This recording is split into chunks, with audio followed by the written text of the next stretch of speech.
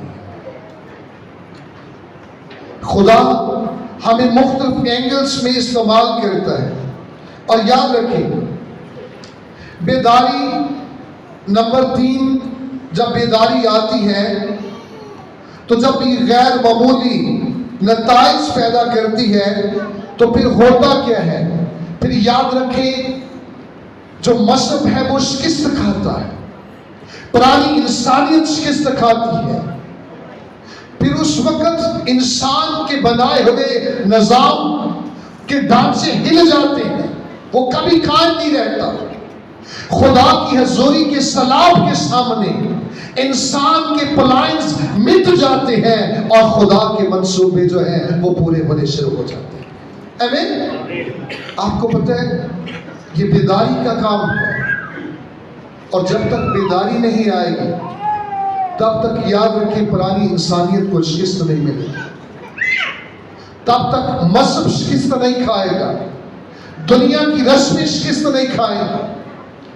میں ایک جگہ پہ تھا تو ایک خادم نے مجھے کہا کہ پاسٹر صاحب ہماری عمر گزر گئی ہے، بزرگ ہو گئے ہیں، لوگوں کو سکھاتے سکھاتے، لیکن اس کے باوجود بھی لوگوں کے اندر سے یہ رسمیں ختم نہیں ہوئی۔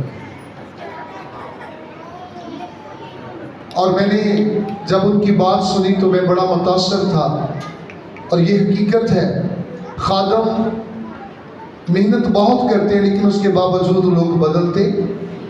میں نے ان سے کہا سر بات آپ کی بالکل ٹھیک ہے، ہم تو اپنا کام کر رہے ہیں لیکن اب ضرورت ہے کہ ہم خدا کے حضور انتظار کریں کہ اب خدا آسمانوں سے اپنا کام کرے تاکہ انسان کی کایا تبدیل ہو سکے. آمین. اور میں آپ کو یہ سب باتیں اس لیے ٹیچ کر رہا ہوں، ہمیں صرف ورشپ تک محدود نہیں رہنا. ہم نے صرف اور صرف اپنے آپ کو ایک مذہبی نہیں بنانا. ہم نے صرف اپنے آپ کو اس بات کے لیے وقف نہیں کرنا یا مطمئن نہیں ہونا کہ میں چرچ جاتا ہوں، میں ہدیہ دیتا ہوں، میں دہیکی دیتا ہوں، میرے گھر میں پاسٹر وزٹ کرتا ہے. میں کہتا ہوں جب تک لشکروں کا خدا آپ کو وزٹ نہیں کرے گا آپ کی زندگی کبھی کمپلیٹ نہیں ہوگی. ہمیں انسانوں کی بھی ضرورت ہے، خادموں کی ضرورت ہے، لیکن سب سے بڑی ضرورت ہماری لشکروں کا خدا ہے. اس لیے یاد رکھیں اب ہمیں ایک قدم آگے بڑھنا ہے. اب ہمیں خدا کا انتظار کرنا ہے تاکہ خدا ہمارے لیے وہ کرے جو آسمانوں سے کرنا چاہتا ہے. آمین. اور یاد رکھیں جب بیداری زندگیوں میں آتی ہے تو پھر ہماری دعائیں بھی تبدیل ہو جاتی ہیں. پھر ہماری دعائیں بھی تبدیل ہو جاتی ہیں. زبور نویس جب یہ التجا کرتا ہے کہ خدا تو ہمیں پھر سے زندہ کر تاکہ تیرے لوگ تجھ میں شادمان ہوں. کس میں شادمان ہو جی؟ اس نے یہ نہیں کہا خدا وہ دولت میں شادمان ہو، وہ دنیا میں شادمان ہو، وہ بچوں میں شادمان ہو، یا وہ اپنی جاب میں شادمان ہو. اس کی دعا کا اینگل یہ ہے کہ تیرے لوگ تجھ میں شادمان ہو. ہم میں سے کتنے جو اپنے بچوں میں رہنا، خوش رہنا زیادہ پسند کرتے ہیں. یہ بری بات نہیں، ہمیں بچوں کو ٹائم دینا چاہیے، لیکن اگر کوئی خدا سے بھی زیادہ بچوں کے ساتھ ریلیٹڈ ہے تو یہ اس کے لیے خطرہ ہے. کتنے ہیں جو دنیا کے اندر خوش رہنا پسند کرتے ہیں. سنیں، جب ریل میں خدا آپ کی زندگی کو چھوتا ہے اور آپ محسوس کرتے ہیں تو پھر آپ کی دعائیں بدل جاتی ہیں. اب اس کی پریئر کیا ہے؟ تیرے لوگ تجھ میں شادمان. آمین. تو ہمیں کس میں خوش رہنا ہے؟ آپ کو پتہ ہے ہم تب تک خدا میں خوش نہیں رہ سکتے جب تک خدا ہماری زندگیوں کا مرکز نہیں بن جاتا. اور اگر کسی زندگی میں خدا ہے ہی نہیں تو کیا وہ خدا میں خوش رہ سکتے تھے؟ سنیں، میں آپ کی مدد کرنا چاہتا ہوں. میں نے اس بات پہ اپنی پرسنل زندگی کے اوپر بڑا دھیان دیا. خدا کے بغیر زندگی کے اندر کہیں شادمانی نہیں ہے. خدا کے بغیر صرف مایوسی ہے. آپ خاندانی معاملوں میں، زندگی کے معاملوں میں، آپ جس بھی حصہ میں ہیں، آپ خدا کے بغیر کمپلیٹ نہیں ہیں، آپ ادھورے ہیں. اور بیداری جب آپ کی زندگی میں آئے گی پھر خدا کا روح آپ کی زندگی کا مرکز بن جائے گا. ابتدائی کلیسیا کے اندر تب تک زندگی نہیں آئی جب تک آسمانوں سے روح القدس نہیں آیا. اور جب وہ روح القدس آ گیا تو اسی روح القدس کے وسیلہ سے اس کلیسیا نے گروتھ پائی. وہ روح اس کلیسیا کی جان اور زندگی تھی. اور جب تک وہ آیا نہیں وہ خدا کا انتظار کرتے ہیں. آمین. اور میں آج صبح ضرور آپ کو کہنا چاہتا ہوں، جب تک خدا آسمانوں سے آپ کو چھو نہیں دیتا، وہ آپ کو جواب نہیں دیتا، تب تک آپ خدا کے حضور انتظار کریں، دعا کریں، ویٹ کریں اور خدا سے کہیں خدا ہم سے بات کر تاکہ آسمان کے دروازے کھل جائیں. ہاللیلویا. خدا آپ کو برکت دے. آئے اپنے قدموں پہ کھڑے ہوتے ہیں تھوڑی دیر کے لیے اور سب مل کے آئے خدا